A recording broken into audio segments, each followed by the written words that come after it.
Hey guys, it's been a while, and I'm here to talk about the new Layers of Fear game. I've been kind of putting this off.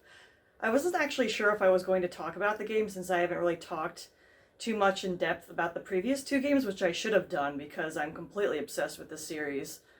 But I decided, you know what, there's a lot to talk about in this game, and it does cover pretty much the material of the previous two games plus more, so I figured this is a good time to do it. As you might have noticed, I have some notes with me, so if I look down or anything like that, that's why. There's a lot to talk about with this game, obviously, and I probably won't cover everything in this video. I might make separate videos talking about some theories that I have regarding this, anything really special or new that I found, because there was an update recently to the game, and I haven't found everything in it yet. They did mention a new Easter egg added. Some suspect it's the whole lemons thing finally being fixed in the Layers of Fear 2 section, but I don't think that's what it is, because that was already a feature from Layers of Fear 2, obviously, and so if it was a new Easter egg, then that'd be something completely different. Anyway, as you might have noticed, I'm dressed up for the occasion. I'm wearing the outfit that I wore in my portrait in the game. As you don't know, I was actually the winner of the auction a while ago that Bloober held that would have your portrait be in the actual new game, the new Layers of Fear game. So I thought it was fitting to wear it now. I mean, why not get into perfect character for this, I guess? Because I'm like technically a character now in this story. I don't know, not really. I'm just a portrait. I guess one of the many paintings that the painter has made, which is just like, love to be painted by the painter, because he's like one of my favorite characters ever in fiction. Okay, we're not gonna go there. I'm a little bit of a simp, but anyway. Now, it's really hard to decide how I wanted to attack this because there's a lot to go over in this game. So I decided to break this up sort of how the game does. I'm going to do about the first half of the writer's story first, then address the painter's story, then the daughter's, and then the wife slash the musician's story, and then go into the actor's story and finish it off with the rest of the writer's story. At least that's the plan. See how it goes. Something I noticed about this game to start with is that even though I really enjoy it, I love it to death, I'm really grateful for everything it's added to the lore and whatnot, the beautiful graphics, even though honestly the 2016 version, like the original version of Layers of Fear, was still beautiful.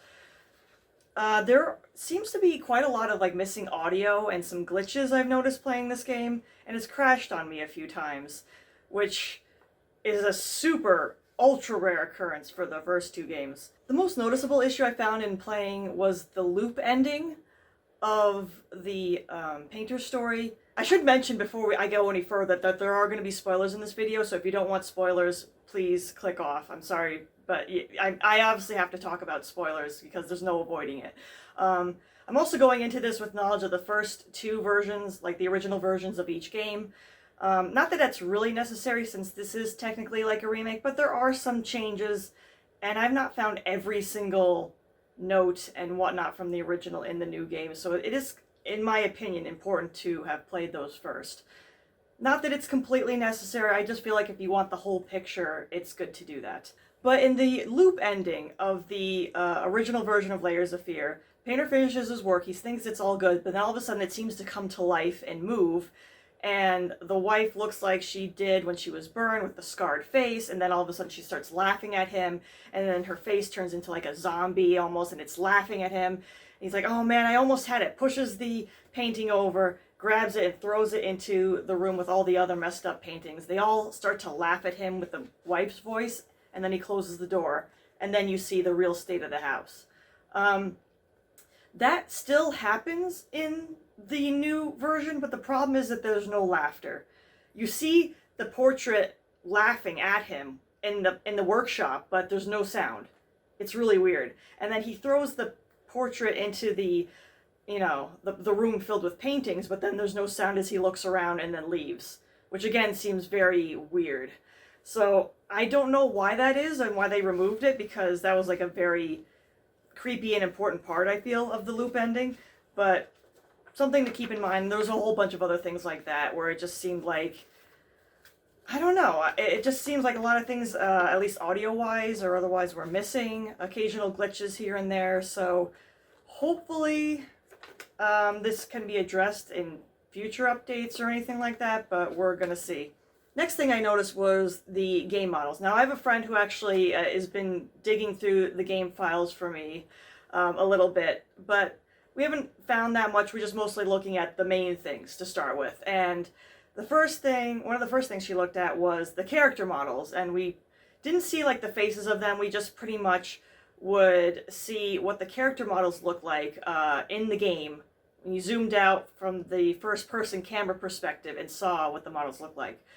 So, well, aside from obviously the painter and the musician's models, which you can look at in the mirror if your graphics card can support it, which mine cannot, but in a way I think that's a good thing. Because, well, here's the thing. The painter's original model, I'm just going to outright say it, I liked better than the new one they put into this game. Not that it's horrible, it's just that the face models for both the painter and his wife look very different than their paintings. And it's obvious that I think it's in a way they were trying to make them look like their paintings, but it didn't quite work. The painter's hair is also like very different. It looks like they tried to make his hair, but they couldn't quite make it work or something like that. And the wife's face is actually not even canon because she was burned in the fire and she had like a big scar from her eye down all the way to her chin, or like her jawline area. That wasn't even on her face if you can see her model in the mirror. So it's one of those things where it's like, okay, so maybe consider their faces not canon.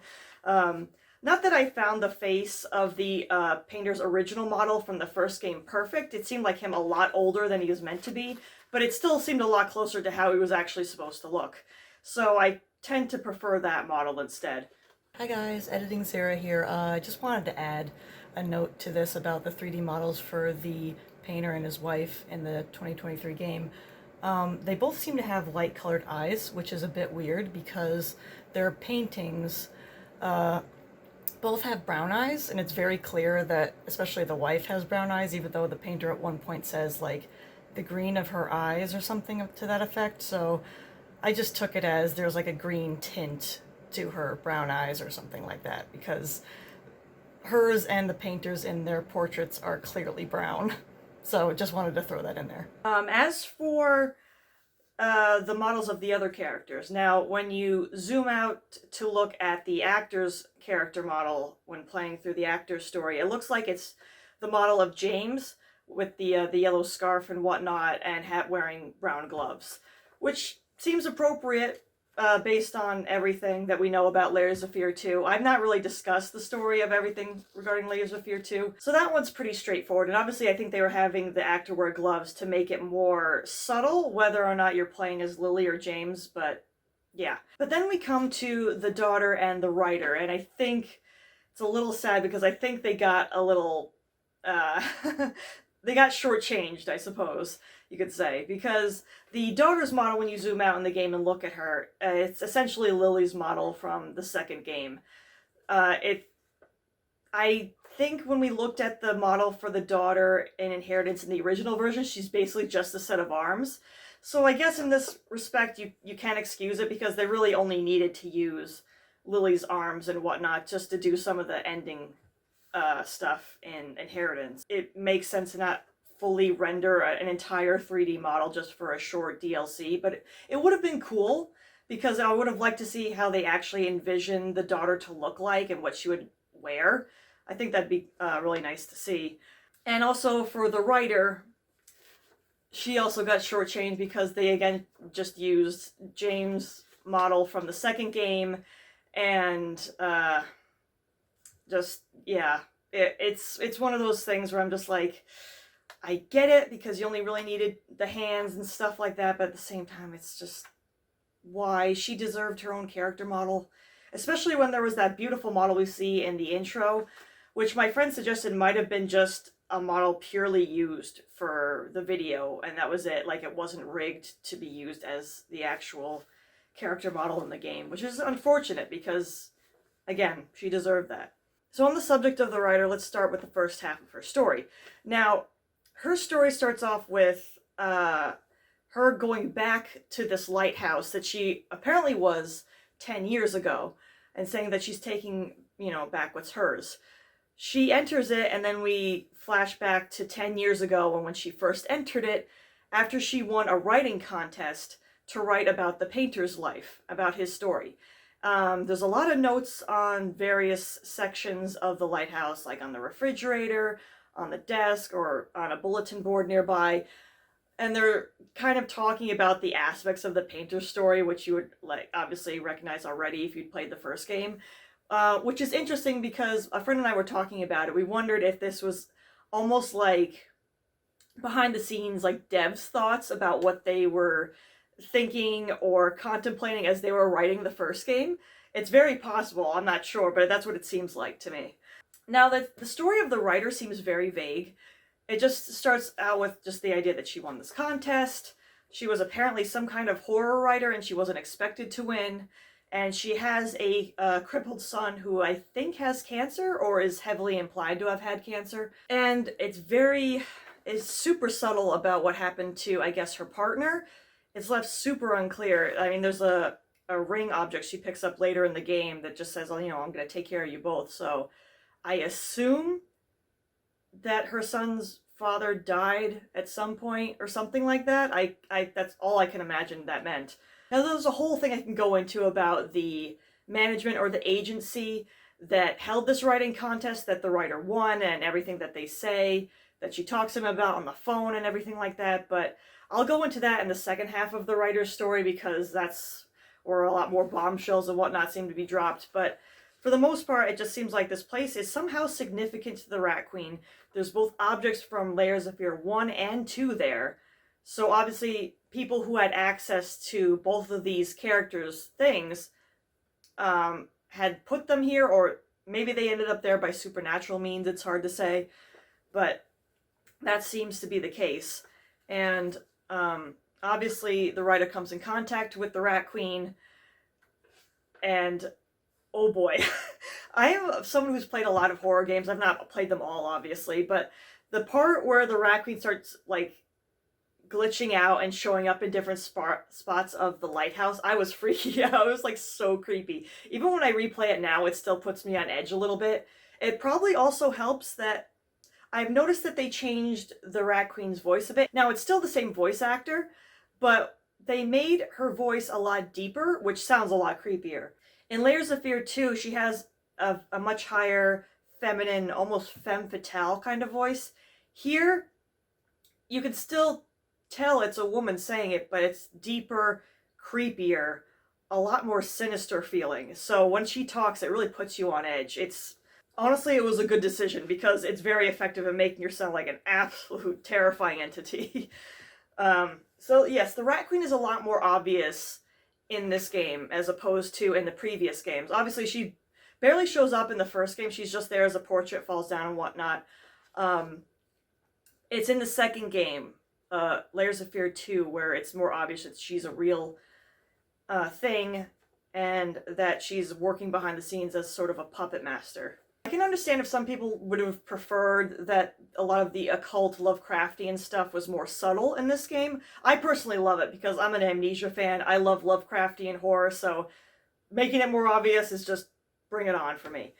But what some fans seem to be, I guess, opposed to or not understanding is that this occult stuff was actually evident in the first game. In the very first Layers of Fear game, it has been there always. And just in the early access version, every time you died, you would wake up in a circle of candles with "Death is but a layer" written on the wall. And now "Death is but a layer" is written on the new death room in the painter's story. Also in the pause screens, it kind of looks like a grimoire, like an old spell book of sorts. If you also pause the game, you see handprints of somebody trying to get out with a little imp in the corner. And there's also mention of a grimoire in the writing of the last magnum opus piece. He doesn't speak it, he doesn't say it, but if you just looking in the game files, or even if you look at the writing in the 2023 version, you can't see it in the 2016 version. You could see he's I read the grimoire, I knew what I was supposed to do. So it was he's trying to enact some kind of spell sort of implying that he's trying to bring his wife back from the dead, something like that. There's just a lot going on in the first game that's kind of hidden behind the scenes. Also, like some of the writing on the wall, like as above, so below, that sort of thing, indicating that there's something beyond the natural world going on. So even though the Rat Queen was only as a portrait in the first game in just one sequence, the other things were going on to imply that this is more than meets the eye. And Layers of Fear 2 just made it obvious. And this game makes it very clear that the Rat Queen is watching and lurking behind everything. So let's start with the painter story. Let's just get it out of the way that I love his character so much. He's so complicated and interesting. My favorite character in Layers. And I was really looking forward to if they were going to bring Eric Braw back to voice him, because he voices him in the original game. They changed it in the original version of Inheritance, but thankfully in this new game they brought Eric Braw back to voice the painter, and I'm so happy. I love his voice. It's so good as the painter. It's honestly kind of sexy. But anyway, it's really good because not only do they have more flashback items and voicing of the notes, they also have just regular dialogue that the characters bring up now and then, just walking through the levels and giving a little bit more context to what's going on, or clarity. Very nice. Now to start with, there's the whole idea of the house being a little bit different from the original. As someone like me who has taken screenshots of like every room of the original house and how it's set up, all the furniture and everything like that, I noticed quite a lot of differences. And when I look closer, I noticed even more, like comparing like each room versus each other. So there are some subtle differences and also a lot more big ones. Like in the dining room, they changed the leather of the chairs to be red instead of black. Obviously there's the canvas portraits along the walls and everything like that for collectibles, but that doesn't show up. They don't show up in the loop ending, so it's clear that they're sort of in the painter's head, something like that. The curtains have changed as well. The curtains used to be sort of like a whitish, off-white beige color with designs on them. In this game, they're green. They're like a medium to dark green color, which I think is to imply the fact that the wife did a lot of decorating because she loves the color green. I also noticed that the bedspread of the bed had changed. A lot of the cabinets, for some reason, I guess just to avoid people constantly opening them up and maybe getting stuck somewhere, I don't know, but like in the bedroom there are these two large wardrobes that normally you could open up and just look in, maybe see some of their clothes. One of them was filled with, liquor bottles that the painter was drinking, but in a lot of instances they just decide, we don't want people looking through those anymore, so they just made them broken so they're not interactable, which I found weird. Now when characters also pick up the object that they're looking at in the game, they don't just rotate around a 3D object in space. It's the character picks it up with their hand and observes it, which is cool, but at the same time then you can't see the object fully. For someone like me who would like to see what objects look like completely, because I would like to add to my Layers of Fear collection, that's going to happen for sure. When I get a significant amount more for my Layers collection, I might show you guys, but I'm still on the hunt for things. I will say that the biggest change I noticed in the painter's house was actually the basement, which is weird because in the original it's finished. Well, maybe not completely, but close enough. There's the electric lights on the walls, it's wood plank flooring, it's very basic, but it still looks nice down there. It felt like a very unintimidating basement as far as horror games are concerned.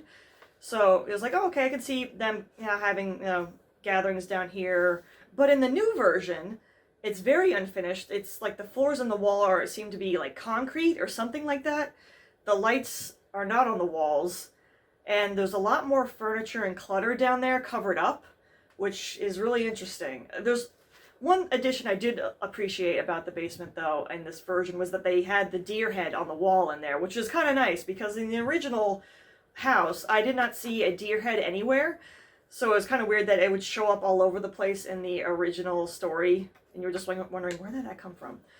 The other thing, though, that you'll notice that's changed about the basement is that the door for the Halloween event is gone.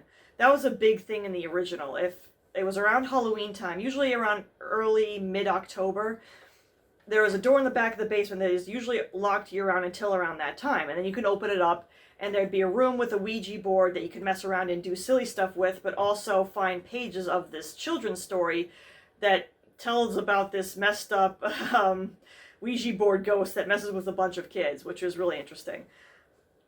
I'm not sure why they got rid of that in this newer version. There's actually no Ouija board whatsoever in this game, even though it's kind of implied that the painter was using it to try to talk to his dead wife.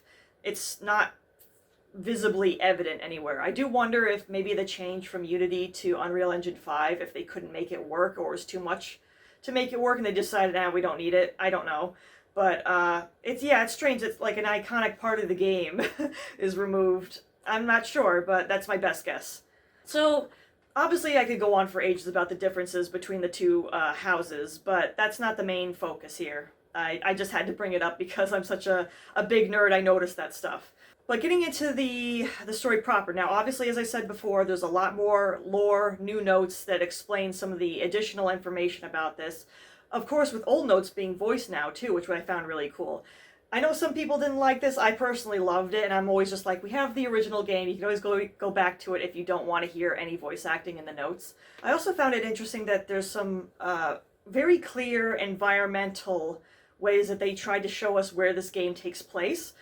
Now, here's the interesting thing with me. I've done a lot of theorizing for who wrote what note in the original, where the game took place, etc., and a lot of those, actually, I think all of them turned out to be true. I was correct on pretty much all of them.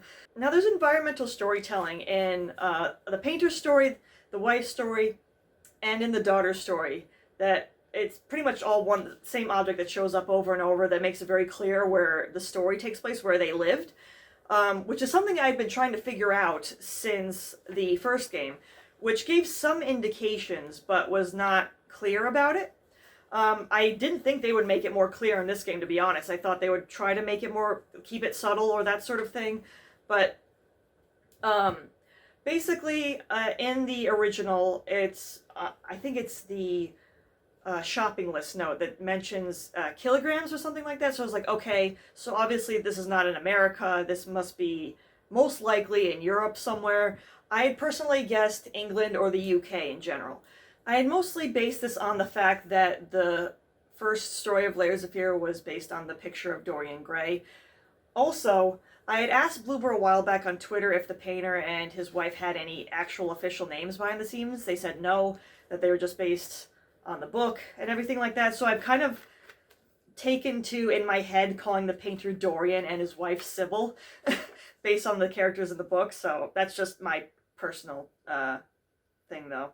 But there's a book that shows up a lot in the 2023 game when you're playing through the first story, that is either the painter, daughter, or the wife, and is a book that says Aberdare County School, I believe, and I was just like, huh, that's interesting. So when it was one thing just to see it once, and then I saw it popping up all over the place. It appears in every single one of those stories I listed. So I looked it up, and apparently that is a town in Wales. So I was like, oh my god. It was not England, so I wasn't right about that, but it was in the UK. So I was just like, oh my god, I was at least on the right track. That this story, the painter and his wife, all of them, they live in the UK. So that's also good to know when you read some of the notes in the wife's story or learning about the writer, etc., because it actually does come into play. It does actually play a role to know where the painter and his family live. I'll get into more of that later, but for now, just know that the painter, his wife, his family, they live in the UK. I'm just looking at my notes here, and I did write in my notes here that the painter's voice is sexy. Thank you, Eric Braw. I really hope to meet Eric Braw someday or have him sign something of my Layers of Fear collection, because that would just make my year. It's no surprise anyone who's close to me knows that the painter is like my #1 husband, though. Just saying. There were also, there were changes to the scenery environment in the house. There were some subtle changes to some objects, like the wife's hairbrush changed from the first game to the second. It used to be this gold with white hairbrush, and now it's more floral with a white handle. There were other subtle changes and stuff like that, but it wasn't a huge deal. They were essentially similar objects, but it was just worth noting. I also noted that the wife's line of talking to the lady in black portrait saying, it's about time for us to talk, that was revoiced for some reason. I don't know why, but she says it with different inflection this time. Now, one thing I can understand why they did, but in some ways I wish they didn't, is that they made a lot of the choices to get the endings much more obvious now, which I think was to combat the complaints from the first game where people were having trouble getting some endings. I personally didn't have problem getting any of the endings in the first game because I knew what to do. Every little subtle thing added up to get a certain ending. But here they make it clear. It's like, do you want to choose family or do you want to choose your career?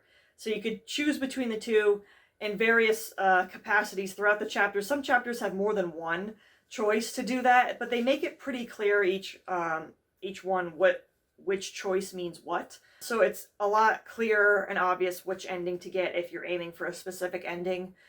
And in that way, it is kind of nice to make it more obvious and clear where you're going. But I don't know. I kind of liked having the subtlety of every little small choice you make adding up and not being obvious about it. Being like, this way I will pick my career. This way I will pick my family. But that's just me. It's not a huge complaint, and again, I still have the original if I need to go back to something like that. The Rat Queen pops in occasionally, but she only shows up if you look at certain portraits, sometimes going down through the painter's story. Actually, no, she does this throughout all the characters' stories, except for the writers, really. Where if you look at a certain painting at a certain time, sometimes she'll have her portrait flicker in a bit and she'll utter a line of dialogue. It's a lot of the times it seems to be her talking to the writer about the character in question. Like in one of the instances in the painter story, you hear the Rat Queen saying, "Watch him drown." And I think she's talking to the writer because the writer eventually makes a deal with her, a contract with her, to help her write the book about the painter's story. And it seems like the Rat Queen is not only showing the writer his story, therefore she can write it accurately, but telling her, like, almost over her shoulder, being like, look at him suffering, look at that, you know. So that's what it feels like she is doing throughout a lot of this, like talking about the character that you're playing as in the moment, but telling it to the writer, like telling her what to write, that sort of thing. What I also love about this, that I also appreciated in Inheritance, is that the main painter story here actually shows him to be a little bit more sympathetic. Don't get me wrong, he's still an asshole, but it shows that, you know, it just makes it all the more clear to me that deep down he does care and love his family, but obviously he's not the best at showing it. He's got some anger issues, or the Rat Queen was fucking things up and driving him insane, which is what the game seems to be implying, that the Rat Queen was making their marital problems and everything else a lot worse. But there's an instance, you know, where he's talking about his daughter and saying, I should have let her express herself. There's an instance where he sees a bunch of baby dolls, like, bursting out or flipping out or something like that, and he just goes, I'm sorry. It's really telling that deep down this guy really knows that he fucked up, that he messed up, and he wants to make things right, but he doesn't know how and what to choose to fix it. Even if you have enough family points towards the ends of his story, he'll say, as he's just walking through a particular room, the room with the winch, he'll say, it's you who brought this chaos upon us. And I am convinced he was saying that to the Rat Queen. Like he knew that even though she had promised him so much, that she actually was the one that fucked everything up. So, yeah. So before I get into the biggest change of the gameplay in the first story, let me just adjust a few of the more small things. I did find it interesting that apparently the painter hates electricity because it's cold. They bring in electricity into the house, which is like an old school Victorian house. This is around the turn of the century. It's like the 1920s or something like that. And electricity is starting to become more common, so they want to put it into the house because after the wife's accident being burned, she's afraid of fire now, which makes sense. That was a very understandable addition to the story. What I found interesting is that the painter has these things installed in various parts of the house, and he doesn't like it. He's like, the lamps are so cold. And so he ends up still using candles and whatnot in his workshop, even though the wife is infuriated by this, and she's just like, we have electricity, you'll burn, and stuff like that if you use those. Or even in her office, there's an office flashback where she says, you know, you use the fireplace in your office just to keep me out. Do you hate me that much? And he's like, I'm freezing, for God's sake. So it's just one of those things where I think it's a mixture of maybe it's just like the familiarity, he's a little set in his ways, and also the warmth of it, I guess, is just a big comfort to him. But it's also interesting because he says in a flashback that he only wants to have electricity in the piano room and in the bedroom, I believe. But if you look throughout the house, even in the new version, the electricity is all over the place. So I guess he lost that argument eventually. He even hates it enough that, okay, since they don't imply that he was breaking them while the wife was alive, I imagine he was doing this after her death. Like, okay, she's gone now, so I don't want to use electricity anymore, kind of thing. But there's a flashback where he says, I thought I broke all of them. Ah, well, cold, merciless light is still light. So, in that regard, it's like, okay, so he's using some sort of light because he has no choice, and like, is he running out of, I don't know, firewood or oil or juice or something like that to get his, the fire going or anything like that? Or could it be just a case of, what I think it was that he just needed more light in more areas, because after his wife died, he realized her spirit was coming back to haunt him, and she hates light. So he's like, okay, I need to have light on in as many vital parts of the house as I possibly can to keep myself safe. Which, in the loop ending, shows that, if he stopped paying his bills and everything like that, the electricity is going to be turned off anyway, so he has to resort back to regular old oil lamps and that sort of thing. For those of you who have played the original, there is a big part near the end of the game that is completely gone now, which was the search for checkers in various spots of like mishmash parts of the house combined together. I guess I can understand why they got rid of this. It was a little strange to go through, but at the same time, it was also interesting. It was like a mishmash of his thoughts and messed up mind all combined together in one area.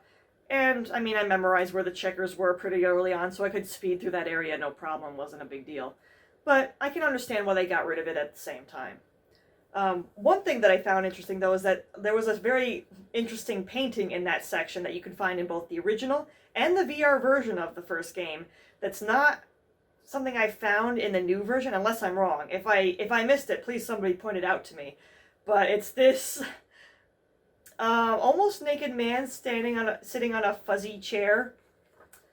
And it's very clear, based on his appearance, that it's not the painter himself, so I was just like, is this somebody that the painter was attracted to or something like that? I don't know. Given the fact that the painter and his story is based loosely on the picture of Dorian Gray, I kind of always assumed that the painter was bisexual, and that just kind of confirmed it to me, but I don't know. I figured it was also like one of those things why his war medals and stuff were never brought up, even though he fought in World War I. It's like, it's a part of his identity, but it's not relevant to the story at hand, therefore it's not needed to be addressed or brought up. Although it's funny, the writer notes of this in some of her parts with the notes on the wall. She's just like, I should have mentioned maybe his war stuff, or I didn't bring up the dog and everything like that. All these little subtle things that maybe the devs were like, maybe we should have clarified those things, but oh well, it's too late. Okay, now before I go on further with some of the other things about the painter story that I really liked, is the whole mechanic of the ghost wife and her chases. Now, in the original version of the game, she would be off in a corner somewhere being all twitchy and creepy, making these either crying noises or even monster noises, and it had to be up to you to go to her. Because the idea was that if you wanted to get the family ending, you had to make amends and make the approach to go to her and let her kill you. Now, killing in the first game did not set you back. You'd wake up in a colorless version of the room you died in, and you'd open the door and be able to continue the game on as normal. It would not impede your progress in any way. So it was literally just a part of the story. Here, she actually chases you. And if you die to her, yes, it does count towards the family ending, but you have to do that section over again and continue what you were doing before she killed you. So it's a more classic game design, but I kind of wish they had, I don't know. She is easy enough to avoid, so it's not like it's a huge imposition, and it was terrifying about, I would say, for the majority of the game I played it. There's a section that's new in the Daughters chapter where you have to, instead of solving a puzzle to open up a lock by figuring out what numbers it is using the cat, dog, and the rat numbers, those are on doors now, and you have to find keys to unlock them and go through them to get to the next door to finally get out of there and escape the ghost wife who's hunting you the entire time. And that was stressful, for sure. So it is definitely, it definitely ups the horror value in some way. But after a while, it just becomes grating. It just sort of becomes an imposition, and you're just like, okay, Please get out of my way. I'm trying to solve this puzzle. I just want to move on to the next story section. Please don't. Although the music that starts up whenever she's around and hearing her break doors behind you as she's chasing you is pretty stressful. So it's one of those things where it's just like, I get what they were going for, and at least you can turn on safe mode if you don't want to deal with it. It is interesting, though, that, like, the first time she could possibly kill you, the painter will say, I keep waking up here. And he wakes up in one of the earlier rooms in, like, I think it's, like, the first chapter or something like that, and is essentially the death room of the game, which changes over the course of the chapters, but not significantly enough in a way. There's some notes that show up there, here and there, but if anything really significant has showed up in that section, please let me know. I think I've looked in every single room, death room in each chapter, and they change subtly with some of the decor, maybe a note here and there from the original, but that's about it. That's all I've noticed. But yeah, essentially, yeah, she is scary in the first half, but then becomes a little grating towards the end. I do like that they kind of humanized her more as a ghost. She obviously talks to you, even if it's threatening, like, get out, stuff like that. Or why are you doing this to me when you escape her and that sort of thing. She'll even, like, sometimes crawl, like, fall on the ground, be kneeling in there and just be crying to herself, which kind of makes you feel bad for her. But on some regards, with her being more humanized makes her less scary. But I guess that's sort of the point, is you get scared of her at first, and then eventually you feel bad for her. It's sort of like the man pigs from Amnesia Machine for Pigs. You're scared of them, you run from them until you realize, you know what, they're actually more the victims in this story than you realize. I've noticed that the painter, in some aspects, as you get towards the end of the game, is a lot more insane here. Like, don't get me wrong, he was insane in the first game, but here, even worse.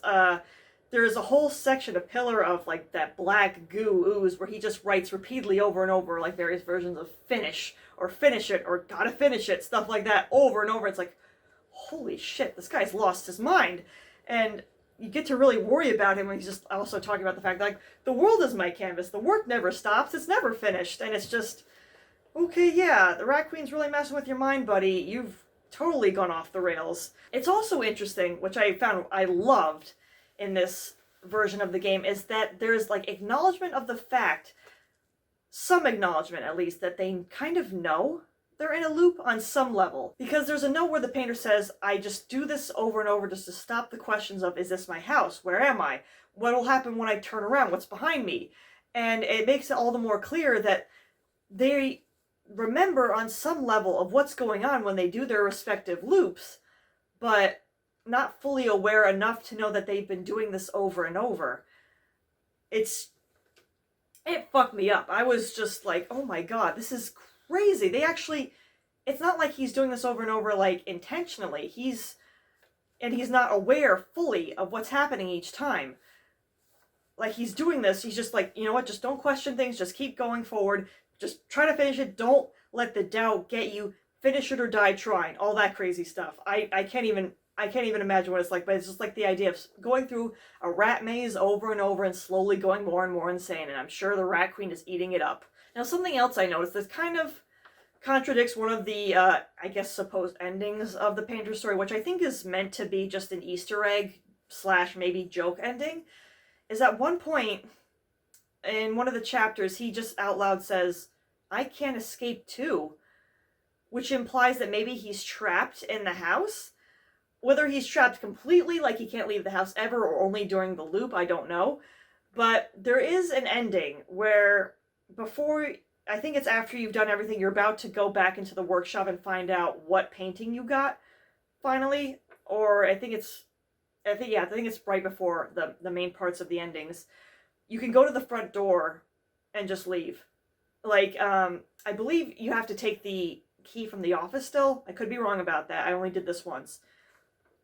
But no dialogue. He just, like, looks at the front door, looks at his key, opens it, and leaves. And I'm just like, that could have been interesting if they had some dialogue or something to it. But I was kind of disappointed with that ending, because I'm just like, if he could just leave this whole time, why doesn't he? You know? It could be in the sense of that he's just gone so far insane, or is implied to maybe have been under the Rat Queen's influence so much that he just can't do it. But yeah, I kind of just consider that ending non-canon, maybe even a joke one, especially since there was no dialogue accompanying it. But what I did love about the regular endings is instead of having the checkers area right before you finish it, he'll be reaching up to finish the painting, but instead the canvas will just fly out of sight. And all of a sudden he's in this dark area, the black goo all over the walls. He's going down these constant staircases, and you're hearing dialogue as he goes through the various distorted rooms of the house, dialogue changing based on which ending that you got, and him explaining himself, everything that went wrong. And I love this part. This part was really cool. It was nice to have like additional clarity of what he's thinking in each one of these endings. And the art ending, I thought he'd be a lot more subtle, being like, this is all your fault, I didn't do anything wrong, I did my best, like, fuck you kind of thing. Which is kind of the vibe I got, being like, all the suffering, there was no other way. But no, in this he just repeatedly goes on and on about the fact that, like, no, it's not my fault, it's the fact that the rats were around all the time. He legit blames everything on the rats in the selfish ending. I couldn't believe that. I was just like, really, dude? But I love the dialogue for the loop and the family endings. They were incredibly sweet, incredibly heartbreaking, and also really notable that in the loop ending especially, he goes on about the fact that he was trying so hard, but it felt like it was almost like supernatural forces were tearing them apart. Or I think he like implies that, and then the wife responds with something like that, like, yeah, it was a force beyond our control, sort of thing, which was really interesting.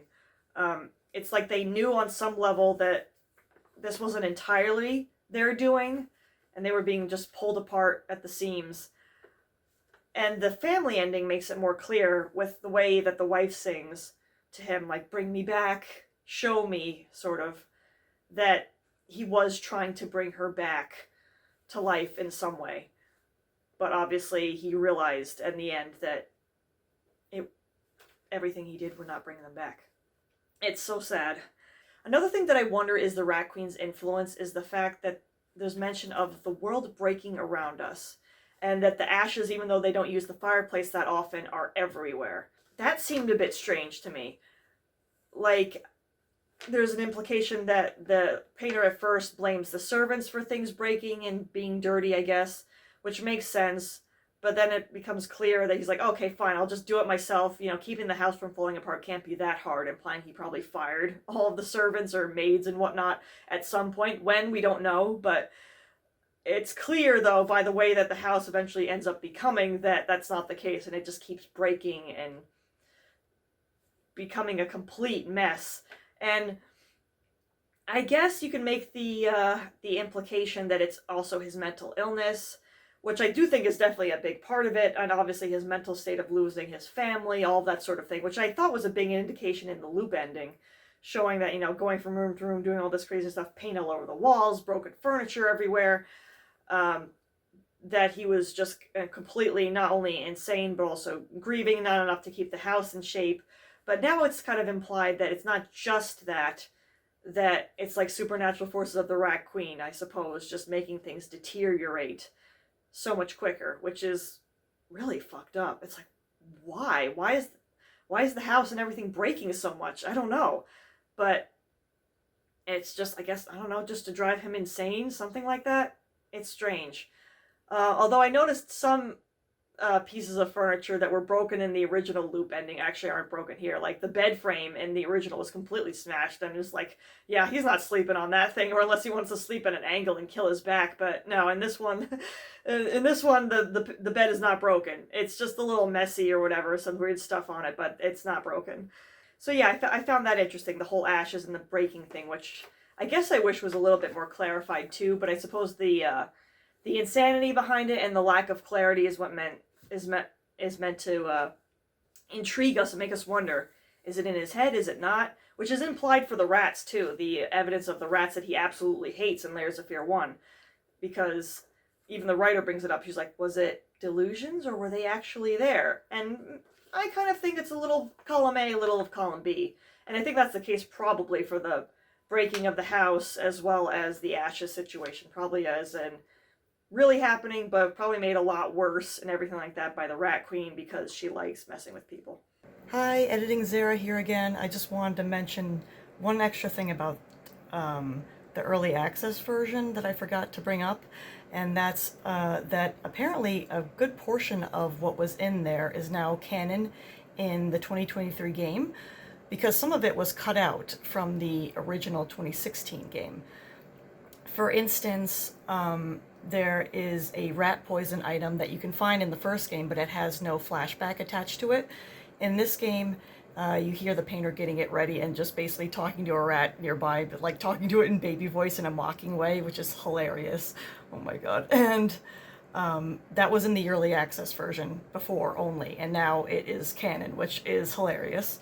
Also, there was a note from the wife who wanted to she made a pros and cons list, basically, of the ways that she wanted to kill the painter. She was listing all the ways she was thinking of doing it. And that was originally, yeah, just early access version, but now it's canon. There is a chest puzzle that you can complete in the 5th or the 6th chapter. In the original, when you did this kind of puzzle, you got a memento of the wife, a photo of her. In this, you get that list of her contemplating ways to kill him. So, yeah, that was crazy. I couldn't believe that those things are canon now, and I was blown away. The amount of stuff that they brought back in from the early access version was interesting. Not all of it. Not all of the early access stuff is canon now, but just bits and pieces, which is really cool to see. Okay, so I've talked enough about the painter story. I could go on for hours, but I gotta keep going. This video is getting long enough. So let me address inheritance now. That's the daughter's story. Now, first off, the voice for the daughter is the same. It's like a higher pitched version of the wife's voice actor, which I was a little sad about. I kind of wished that they had recast her to be somebody else, to be voiced by somebody else, but it is what it is. Also, I found it interesting that in the painter story, there is one instance you hear one line of dialogue from the daughter as a child. And she's like, she says something to the effect of, nah, she's always so tired, I want to play, implying that, you know, the wife's always too tired to play with her, that kind of thing. But, I don't know, I wish we had gotten more dialogue from the child version of the daughter. That would have been nice. Anyway, moving on. So, in the daughter's story, a lot of it is mostly unchanged. There are some additional dialogue from, obviously, the notes. Since the notes are voiced now, Eric Braw voices like the Last Will and Testament. But notably, what I found is there is a room in, like when you start the whole office sequence, when you go into the office and inheritance, you start that whole crazy sequence, choosing between, you know, the painter and the wife portrait, and then going through it all. There's this one room that has a safe in it. And if you solve the puzzle, figured out the safe code and everything like that, open it up, you get the wife's knife that she killed herself with as an object. And if you go the mother route, it's the painter saying, you know, it wasn't my fault, you can't blame me. And if you go the father route, then he takes responsibility for what he did. He says, it's my fault, I need to hold on to this, not as penance or punishment, but as a reminder. What I found interesting about this, I played through all the routes again in this version, and Eric Braw voices the father's route version of that flashback.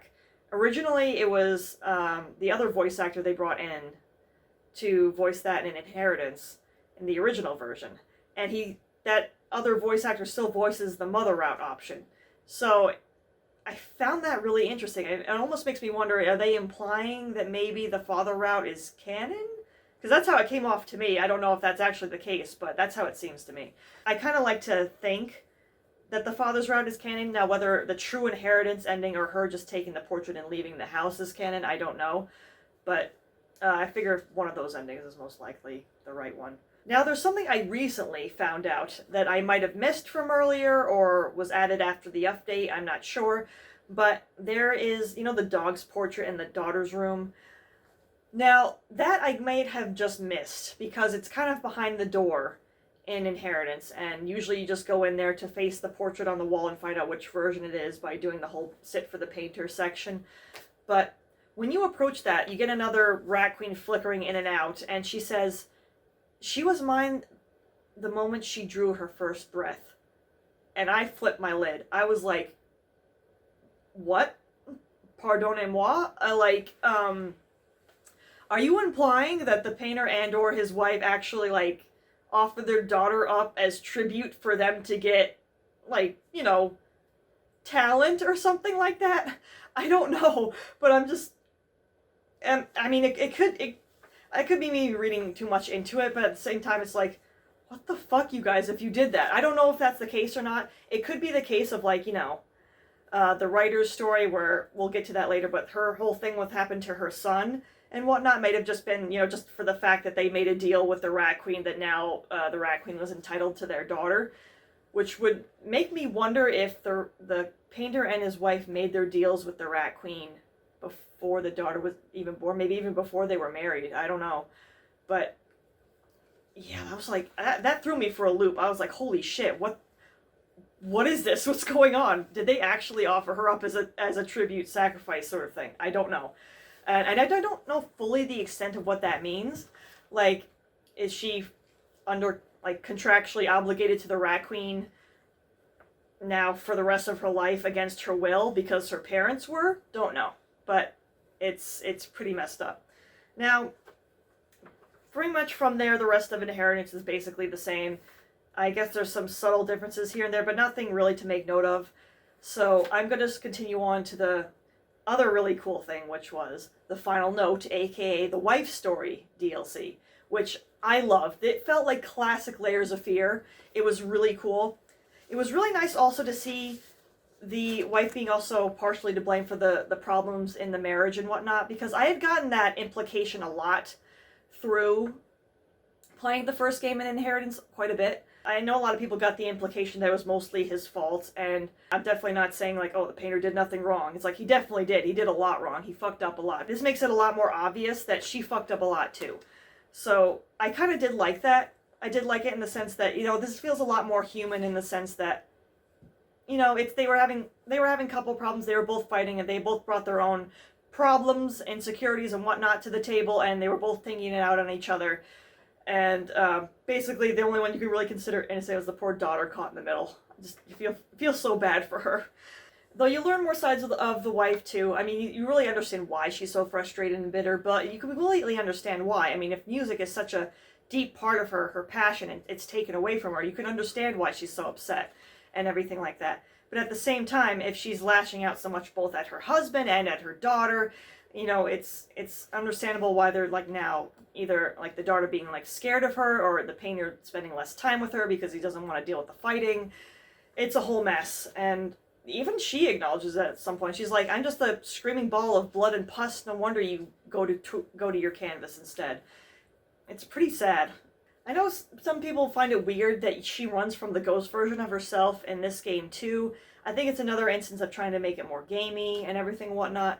But in a way, I guess she's also running from the monstrous version of herself that she sees herself as. That she sees herself as this deformed, creepy, melted monstrosity, and that is not what she wants to be. And even though the ghost will tell you similar things as she's running after you, when you finally escape her, she'll say other things that she won't say to the painter, which makes it clear that she knows she's running from herself, essentially. Saying, like, these chains are of our own making. So, yeah. Okay, now that we also learn through notes that she has a best friend named Beatrice Gillespie, who is implied to live across the pond in America. Because that's a big trip that she apparently wanted to go home and visit family. I think in one of the dialogue options for the final note, depending on which choices you make, she'll say, I just need to be with my loved ones. And so her friend is like, oh, I can't wait for you to visit soon, and everything like that. Can't wait to see you. But then it comes up later that she's like, where were you? I was, John and Mary wanted to see their aunt and uncle, and even my kids and family wanted to see you too. What the heck is going on? So this also not only tells us, implications that the wife has family across the sea in America, that she's likely American herself, and that she has a sibling who's married and has children, and that, the painter are an aunt and uncle to those kids, which is very interesting. I wish we knew more about that. I wish we knew, does the wife have a brother, a sister? What's the whole deal with all this? again, they only give you little threads of additional info, and it drives me crazy because I get more questions than answers, it seems like. But you gotta deal with what you can get, I suppose. Hi, Editing Zara yet again. Just wanted to clarify why I say that the wife is from America.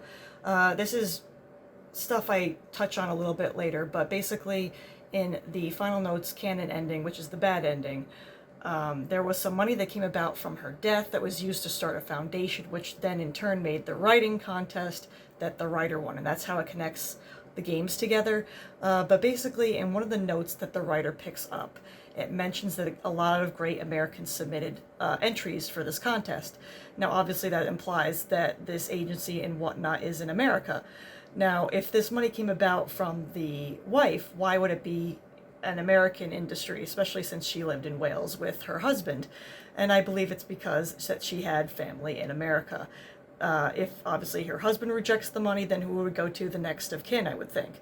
So someone in her family started this agency and foundation and whatnot, which is interesting because then it means that they might know about the Rat Queen on some level, which is really interesting. But it's like, holy crap, the wife's family is pulling the strings a bit on some level too. I don't know. It's crazy. I don't understand the full implications of all this stuff. It's a theory I'm still working out, but that's what I think, and that's why I say that the wife is most likely American based on this information.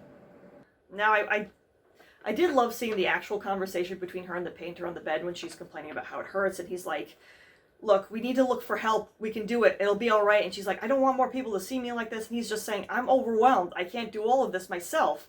Like, I'm not a doctor. I have to do my work, take care of our daughter, and take care of the house. It's too much for one person, which on some level you can really understand, because when you read some of the notes and some of the implications in the original games, you're just like, okay, he's just being an ass and stuff like that. And in this regard, and in the new game, the way he brings it up can be a bit asshole-ish too, but you can kind of understand that he's frustrated, that, you know, like all of this stuff has been a burden on him of taking care of everything now, that she's become disabled, and he's just at, you know, at his wit's end. He doesn't know what to do. He's like, look, I know this is hard, but you're a mother, for God's sake. You gotta help me out with something. Take care of our daughter, something, you know. It comes off his way of asking her, especially in the final note, like he's desperate. Like he's not trying to say that she's a bad person or a bad mother, but he's like, please, you need to at least do something to help me here, because I can't do this myself. Which makes me wonder if maybe maybe he had fired his nanny and maids by then if they didn't have outside additional help. But then again, in the final note, in one part, she says she got locked in a room and a maid had to come and open her and take her out. I don't know. Maybe that happened though right before he got rid of them all. It's hard to say. A lot of people go for the acceptance ending of this game, but it's clear, unfortunately, that the bad ending of the wife's story is the canon one. I guess they figured they kind of had to with all the other versions of the stories having multiple endings, so it just made sense here, even if one wasn't really canon.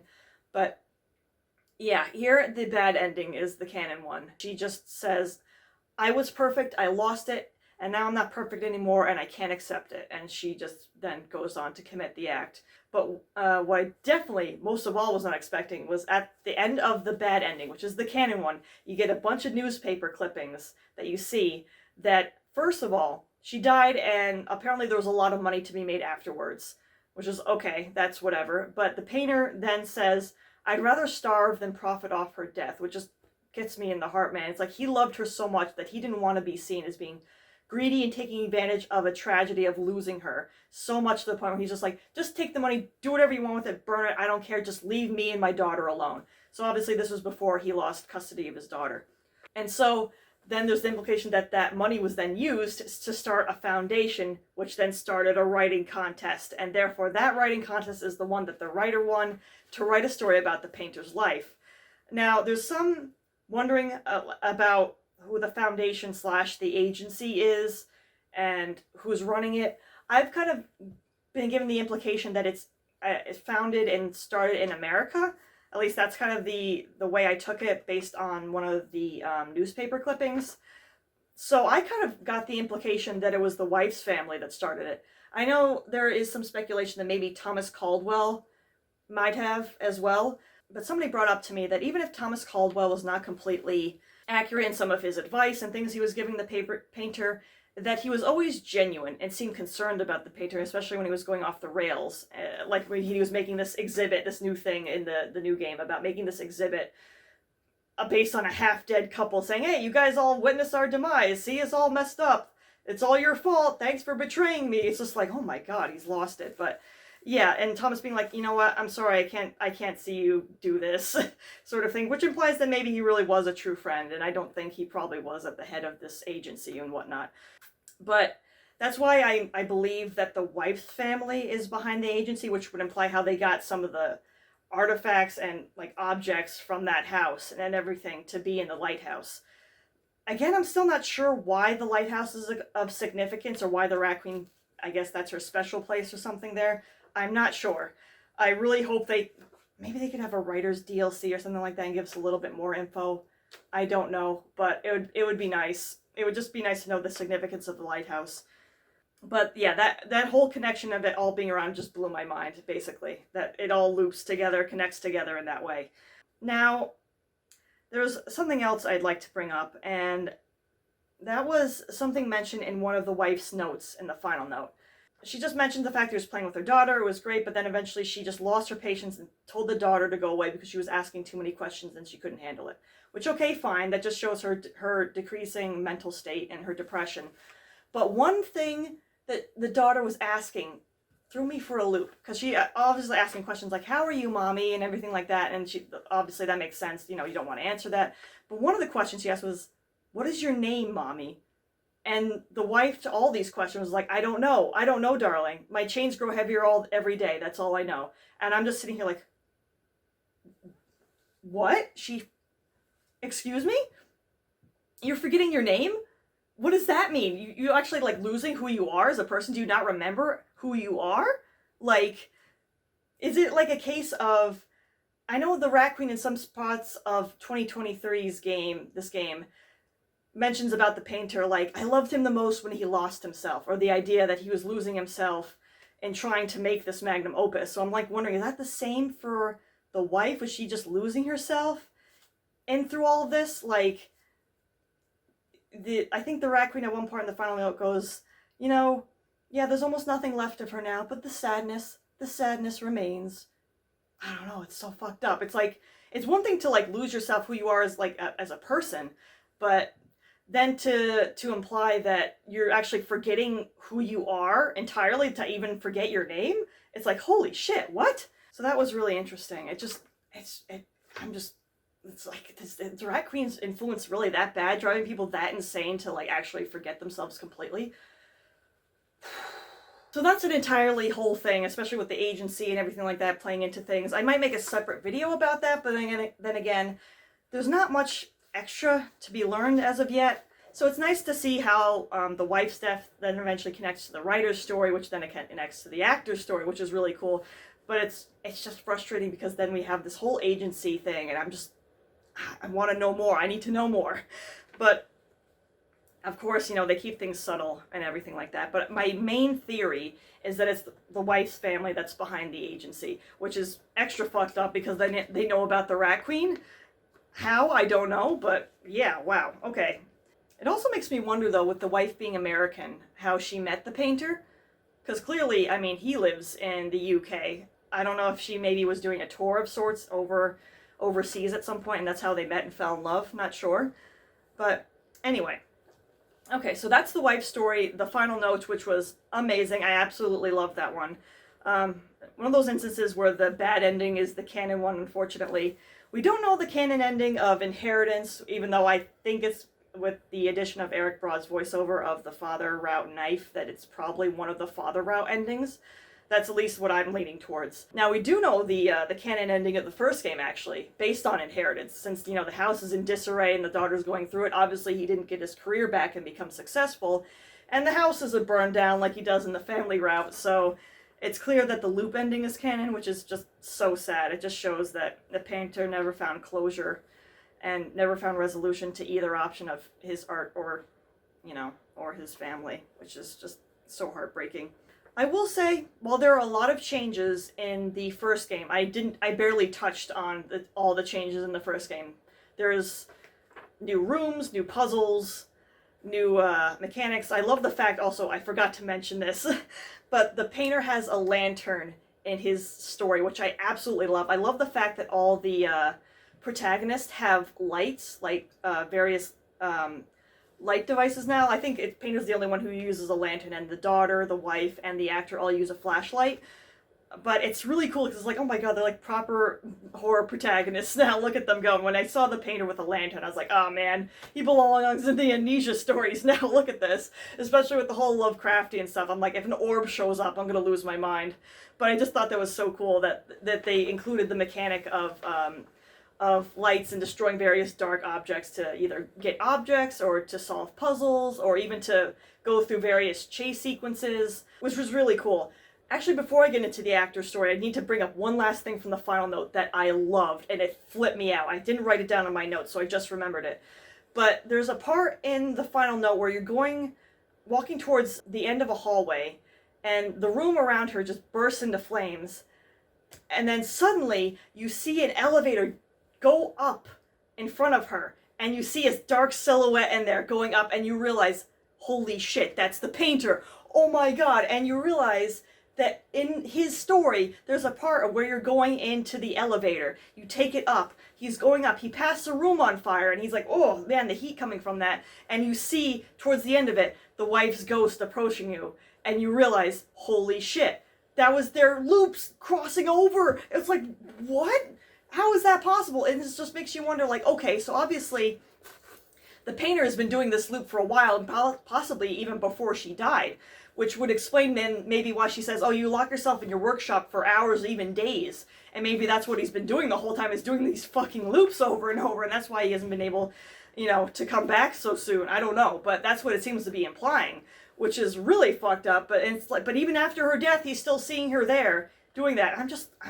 I'm baffled, because I'm just like, oh my god, it's like the Rat Queen put them in the same general maze, but only in that one instance they overlap. All other parts, they're in separate sections. I'm amazed. I'm like, holy shit, this is insane. This is like, it makes me think of one of the mystery objects from 2, where he says he's caught and lost in a trap or a maze of himself kind of thing, which I think works well for pretty much any of the protagonists. They're just caught in a loop, a maze of sort of their own making, because, the ghost wife tells herself, these chains are of our own making. So I think it's one of those instances where the psyche of each character essentially builds the cage, but the Rat Queen is the one that makes that possible, and possibly even makes it worse. So, yeah, that was insane to me. That really threw me for a loop, and I loved it. Holy shit.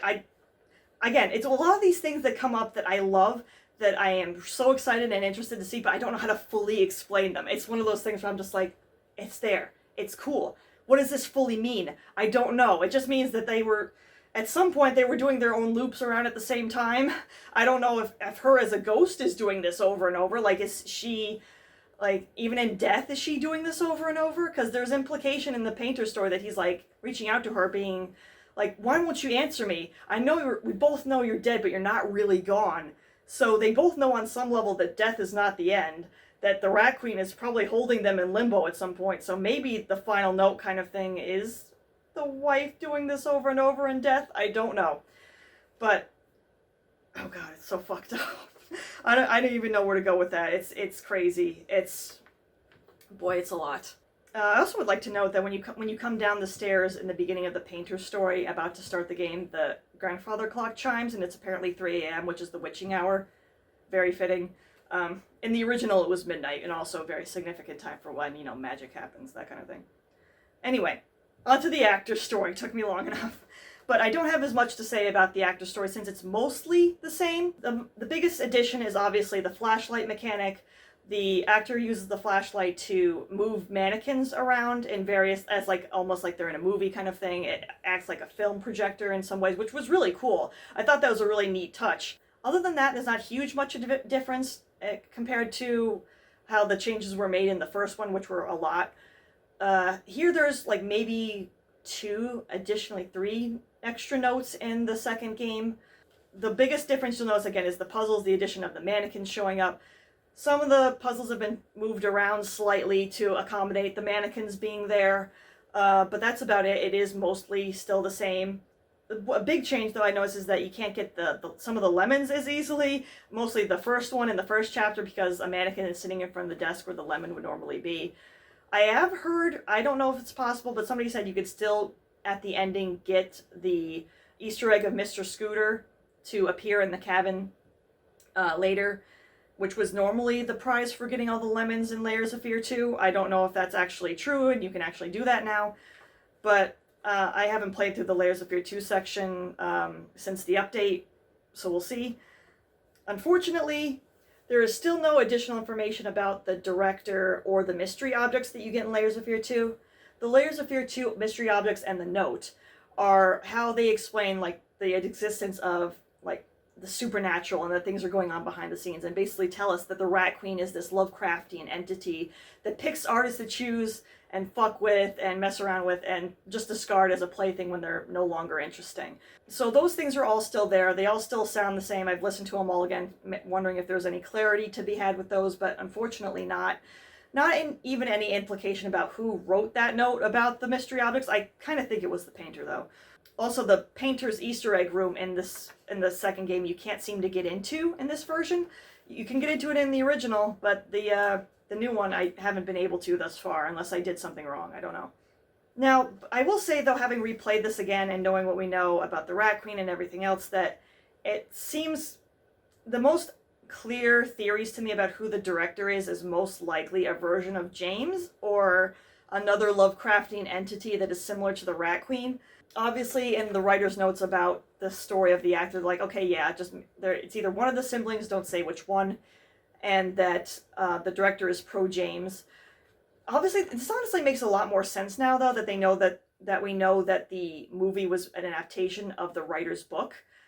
So they're making a film based on the painter's story, which is why then the director wants it to be James to complete the story, because then the main actor, the main story character would be the painter, because obviously James would be playing the painter.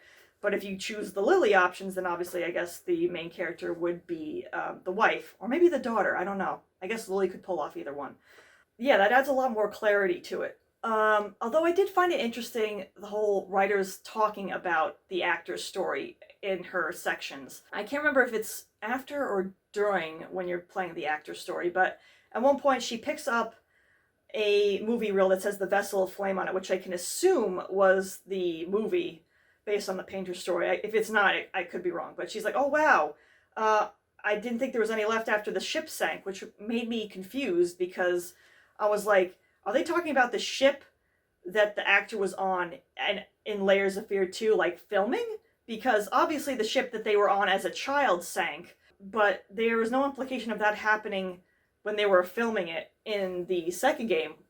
Now, there was promotional material for this new Layers game saying that the actor involved in Layers of Fear 2 was missing for a while and that nobody could find them. So that kind of got me raising an eyebrow, and I wish they'd include that in the game proper, because then it gives us an idea of like, okay, if these characters go into their respective loops, they just disappear until they're done with it.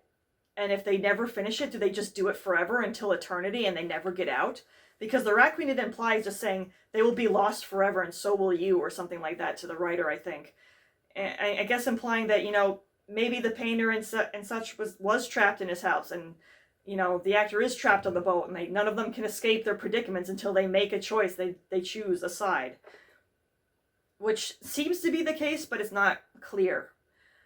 I did play fully through all of Layers 2, and the endings and whatnot seem to be the same. The only difference is that after you get each proper ending, the game doesn't completely cut off. You still wake up in the Chapter 5's hub room, like it all being underwater, and then you go through the recording door, and then you end up back in the writer's room, the writer's story. So yeah, I was a little disappointed we didn't get really any answers, or at least a little bit more clarity about the director's identity, as well as more clarity on the mystery objects. Not to mention the guy who interviews James as a child.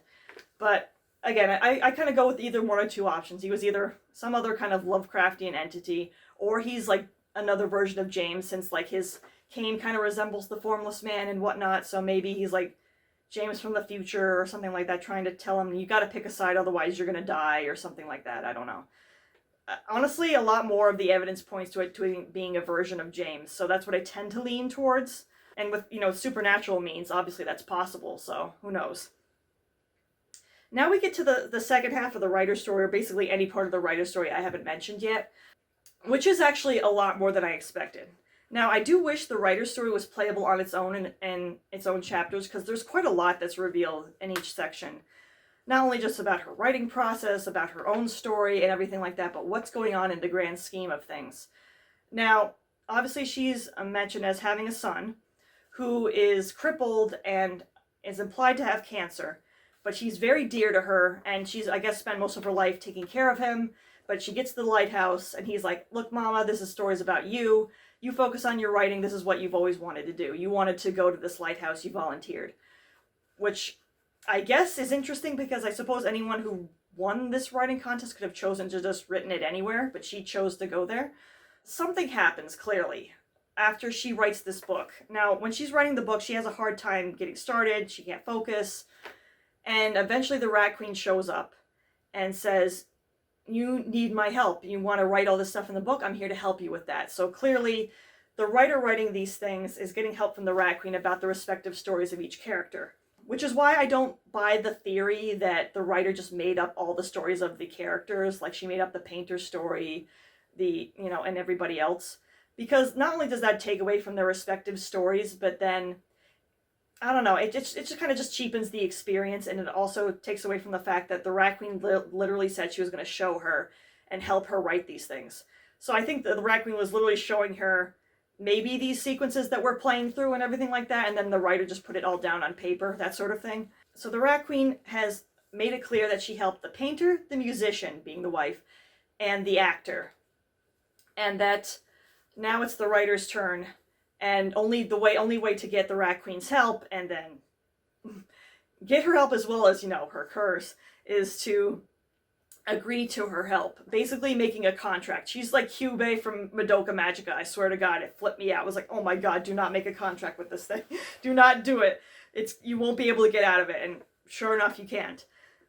But she agrees to the Rat Queen's help. Everything seems to be going well. She writes the book. She ends it as she wants to. Obviously, the Rat Queen, no matter what ending you get, say, how will you end his story? So it's up to you. It's up to the player to decide how you want to end the game and what ending you choose to get. As the writer goes through, we learn more a little bit here and there, some more clarity about some of the characters that we played as. She's thinking maybe the painter actually did enjoy having the rats around because then he wasn't as lonely. Things about the actor, which is interesting because in one instance she picks up a different reel by the actor, a different movie, I guess, and she says, "Did you think this would make you immortal? It's unwatchable now." And I was baffled. I was like, is this a different movie, or is this the movie that was based on your book? I don't know, but I was just intrigued by that. I was like, okay, it seems like in the sense that, the Rat Queen helps you with your career at first and then takes it all away from you. Like, you might have made something successful and then it's unwatchable, or it's unreadable, or it becomes a mess and people then hate it. I don't know. It's strange. That one confused me a bit because I was like, it's unwatchable now. What does that mean? It's like, did I guess the ship that was implied to have sank when the actor was an adult then happen, and therefore the movie that came out of it was then ruined?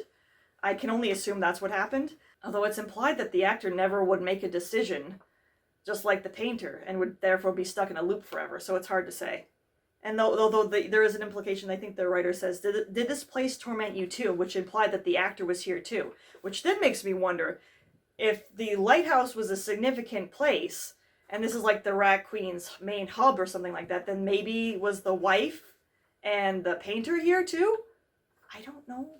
It's possible. It's possible they, maybe on one of their trips to visit family, they had been in there, and maybe like her family knew about the Rat Queen, and they're like, oh, look, if we have to go in here and make a pact with her and she'll help us out with our careers, we got to do that. It could have been. I don't know. That's just one of my many theories to go along with this story, because there's just so much left open to interpretation that I don't even know where to begin with it. This is how I sort of interpret how everything went. So, Painter was successful, lost success, same thing for the wife. She died, he didn't want the money from her death. It was made into a foundation. The foundation started the writing contest, which then the writer won. The writer then goes to the lighthouse, writes the book. The book is very successful. She goes on to write 2 more books about the daughter and then the wife, aka the musician. And then she goes back to the lighthouse to write the movie script for the movie adaptation of her book. She gets fame and accolades, but I guess then lost it. I suppose, like implying that she had a similar fate as to the painter, the musician, that she used to, writing the book gave her all this popularity and whatnot, but then she fell out of favor and drew scorn. How, we don't know, but the agency writes her a note in like the second half of her story saying, make yourself at home, it's the only one you've got now, implying that she may have even lost her house or something like that, like she couldn't afford to keep up with things anymore, which is insane. Now, what's happened to her son in the second half after she made the deal with the Rat Queen is left unknown. There's some implication in one of these sections, which I will get to, that long changing hallway, which is, I don't even know where to begin with that. Something is implied that he's taken away, or even dies, we're not sure. But she even calls up the agency, is like, you bring him back, or I'll show you what I can do with words, and I'll destroy your beloved queen. And they're implying, look, we can't bring him back, and it's better that you don't try to do anything, because it's not going to help. But she doesn't listen, hangs up, and then goes back to writing. In several notes, there's an implication that the writer can like, reach out supernaturally to communicate with the painter and or the actor. It gets stuck on the idea of like, what changed when your daughter was born? Answer me. Why would she say answer me or something like that if the painter has been long dead implied this whole time? And there's even implied, I think after a certain chapter in the actor's story, when we cut back to the writer, she's like, what about this? She asks a question to herself that she's confused about, and then she's like, call a legible character name, we're not sure, and ask? No, that's something I will not do. So I think that's implying that she's wondering if she should contact the actor to ask them about this question. It could be either one of the options, I'm not sure. But either way, this implies to us that, again, death is but a layer. It's not the end. They're not really gone, that they still can be communicated with after all this. It's like the Rat Queen has got a giant web, and anyone she traps in there will eventually end up there when they die. Like, they're not fully gone when they're dead. So, essentially, even in death you can't escape, which is absolutely terrifying. But there's this long hallway sequence now. Let me get to that. In the latter half of the writer's story, where she's obviously trying to rebel against the Rat Queen. The Rat Queen's just like, you gave your word, you're gonna keep it. I'm gonna hold you to this contract no matter what you say. Basically, it shuffles between the two environments of both the painter's story and the actor's story. The writer hears things talked about by certain people. One of them is very obviously the painter. He says something like, they beat him up, they kicked him until he was spitting blood, and they were proud of themselves. And then later on he says, he will never be safe. Which I think is heavily implying what they did to her son. Like, maybe they kidnapped him, and then they're, like, treating him, like, horribly or something like that. I don't know exactly, but that seemed to be what they were implying. Again, we don't know fully what happened to the son. Whether he was just taken away or even killed. I don't think he was killed, but I'm not going to rule that out as a possibility. It could have very well happened. There's also disparaging remarks, I imagine, to the writer during this, that's like, it's all shock value and no substance. It's like, you can't write all these implications. From a character that I'm not sure, I did wonder if it was like the actor saying any of these things, but I didn't really recognize the voice speaking it, so it's hard to say. It could have been just generic critics. I just know that at the end of the sequence there is a mannequin wearing a half mask that implies that that's the actor. And they hand you, I believe, a note, or it could have been the record. There is a note on the wall that flashes away for just a second after you clear out reading and looking at what you were looking at. It just says the Rat Queen was here, which is, okay, creepy. But there is a note that implies that everything comes back to the beginning. It's like, start. At the beginning, start with the exhibition with the piano, and then it says Ouroboros at the end. Basically, the Ouroboros being the snake eating its own tail, therefore it's like an infinity sort of symbol. I guess implying that this whole story will just loop around forever. All these artists being connected to each other and they're going to endlessly loop together. No matter what they do, they're going to end up at the beginning, and they can't stop it no matter what they do. Which then leads us to the writer's ending. And the writer only gets one ending, which is very unusual for the Layers of Fear series when every other story has had multiple. But nobody seemed to have found another ending for her so far, and maybe there really isn't one. But basically it ends with her finally trying to burn the Rat Queen's portrait. And of course it doesn't work, but it does summon the actual Rat Queen herself to stop the writer, and then she's just like, you know what? Why don't you stay here and work on your writing? And she locks her into the lighthouse, and therefore the writer's locked in, can't get out, and there it's implied that she's possibly stuck there forever, which is a really fucked up, depressing ending. I didn't mind it so much. I guess the only thing I mind is that it felt a little short of an ending, and I just wished, again, there was more context and clues and information about what had happened to her son, who the agency was, what they wanted, why they were affiliated with the Rat Queen, and why they were, like, going along with what the Rat Queen wanted, I suppose.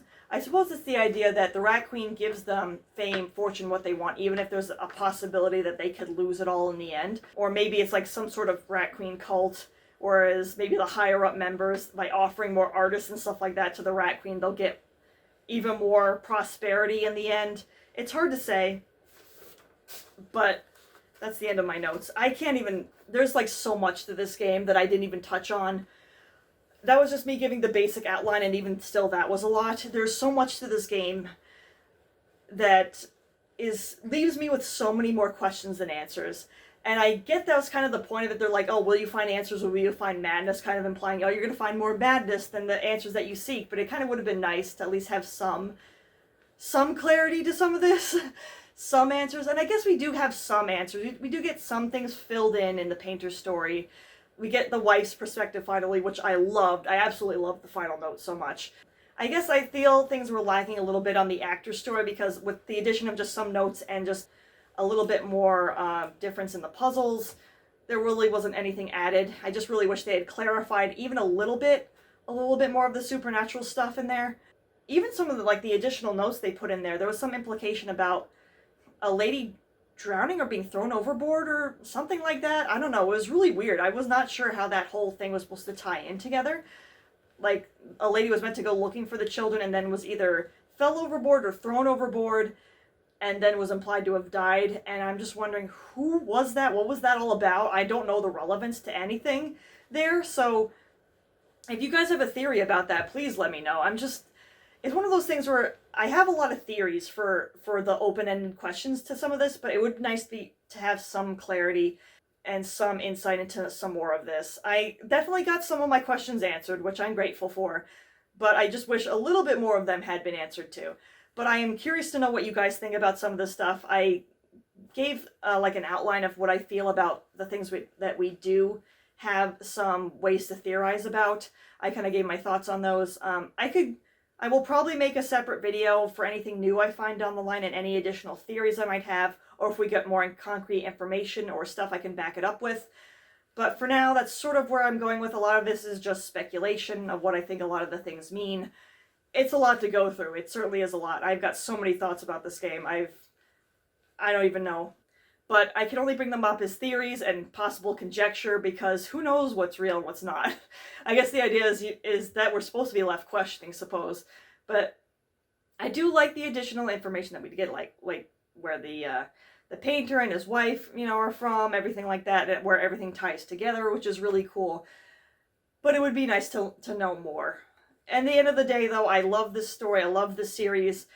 I can only hope and pray that maybe there will be DLC for this game to give us a little bit more info, maybe like something extra for the writer, I don't know. I know they kind of implied that this is the last Layers of Fear story, which I really hope is not the case, because I'm just like, guys, you can clarify and add so much more information to the story to really give us more meat and potatoes, I suppose, to fill in the gaps. But I get they don't want to spell everything out. I suppose, wish there was even a little bit more subtle threads to explain some of the other things. Again, mainly the mystery objects from Layers of Fear 2, as well as the note that accompanies them. Also, I wanted just to know who the hell the director was. I mean, I was kind of hoping they would add a little bit more clarity to that, since they made a tweet about the mystery surrounding him, but I guess not. I guess they were just like, you can figure it out. And I'm like, but you can make a lot of arguments in a lot of different directions that can make sense to be backed up. So it would be nice to have maybe one or two subtle things that give us an implication of which direction to go with. And that's all, honestly, all I really ask for is like, even if you can just give me subtle threads of what the answers are leading to. You don't have to answer everything, but like the major things, it would be nice. But that's where I'm going to leave it off for now.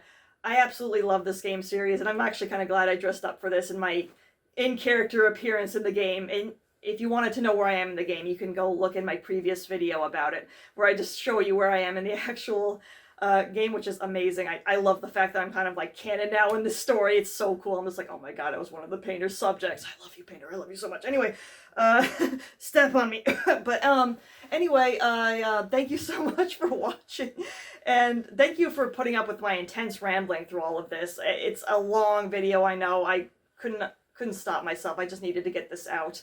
And with that, thank you so much, and if I have anything more to talk about or go over in the series, I will definitely make more videos. Thank you again, and I'll see you next time.